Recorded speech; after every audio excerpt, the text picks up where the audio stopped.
Hello, Thermic here.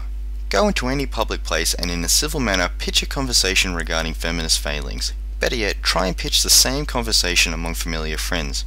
It shouldn't come as a big shock to notice that the social atmosphere becomes awkward or sometimes filled with animosity. If one was to only observe the reactions of people, you may begin to draw out a parallel that feminism and religion have approximately equal immunity in questionability. But why are we as a people, with men in particular, so unwilling to question feminism?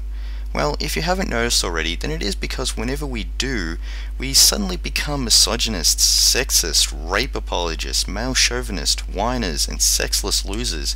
These are only minor consequences because anyone within a professional field may even lose their job if caught advocating anti-feminism. So I guess we better keep our mouths shut and try to go day by day with society's failings. If you please briefly bear with me, we will see how well shamed, forced, and passive silence went in our species' history. It has been documented that at around 288 BC stood the beginnings of the greatest library known in the ancient world. Known as the Library of Alexandria, it has been purported to have developed a total of 500 to 700,000 or more volumes of scrolls. The library filled its stacks with new works in mathematics, astronomy, physics, natural sciences, and other subjects. Its empirical standards applied one of the first and certainly strongest homes for serious textual criticism, with works such as Aristarchus of Samos, who maintained the heliocentric model of the solar system in the 3rd century BC. The philosophers question all manner of things, but so far as we know, we can't see any evidence of the criticism in slavery during that period and place. Given these circumstances of dire hope, it was only natural for struggling people to find refuge in religion. So when the Christian mobs came to burn the library down, no one stood to protect the depository of knowledge. We lost a great deal as a species, and because of this we would have to wait until the 16th century before Copernicus wrote his initial outline of his heliocentric model, approximately 1800 years after Aristarchus formulated the very same model.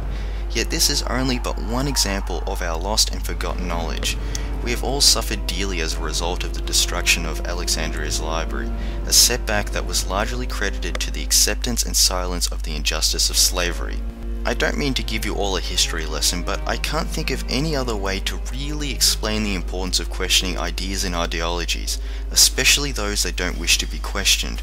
When we allow ourselves to be quickly silenced by those who wish to control our behavior, we then yield our ability to advance our knowledge and reform injustices in all our lives. So when feminists or anyone else attempts to shame you because of your disagreement, you know then that you have hit a nerve in their ability to logically return a response. As confidently as feminists advocate their dogma, they do however understand that they are unable to stand upon their own merits. This type of behavior is very similar in the way of how religious figures would stubbornly ignore and or silence people of science.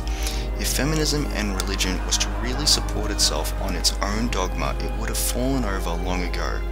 So instead, their method of persuasion relies deeply upon the ignorance, gullibility, and negative consequences of rejection to anyone who opposes them.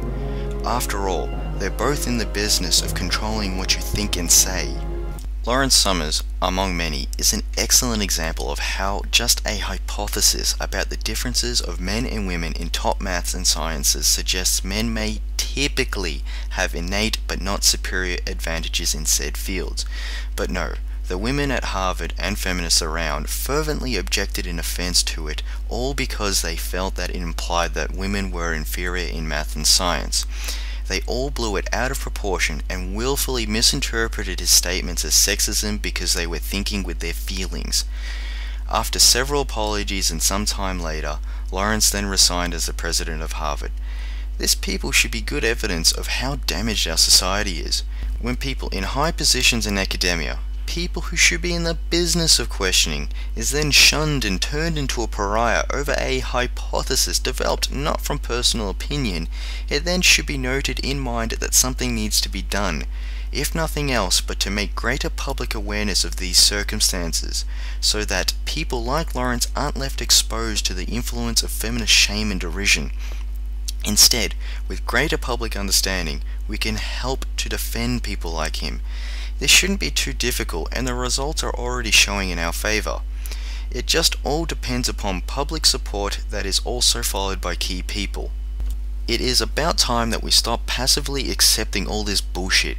Every time men do this, often for sexual reasons, you're just reinforcing the idea to women that they can behave childishly and expect some kind of result by men to tend to their frivolous discontent.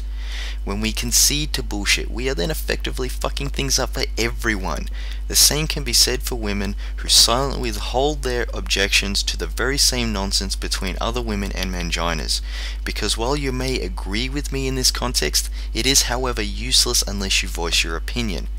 This, for the most part, is why I really started to make videos about how feminism is a sore upon society. For decades now, we have let the feminist ideology to maliciously twist the mentality of men and women, spout biased propaganda, attempt to change history, and permit their subjective feelings to affect law, politics, and science. Among many other things, it is my hope that in my lifetime, feminism is publicly regarded with disdain like any other subjective supremacist movement. In essence, a lot of us have already learned and experienced this to be true. We just now need to finally stand and speak up. With that, the rest will follow. Thanks for watching.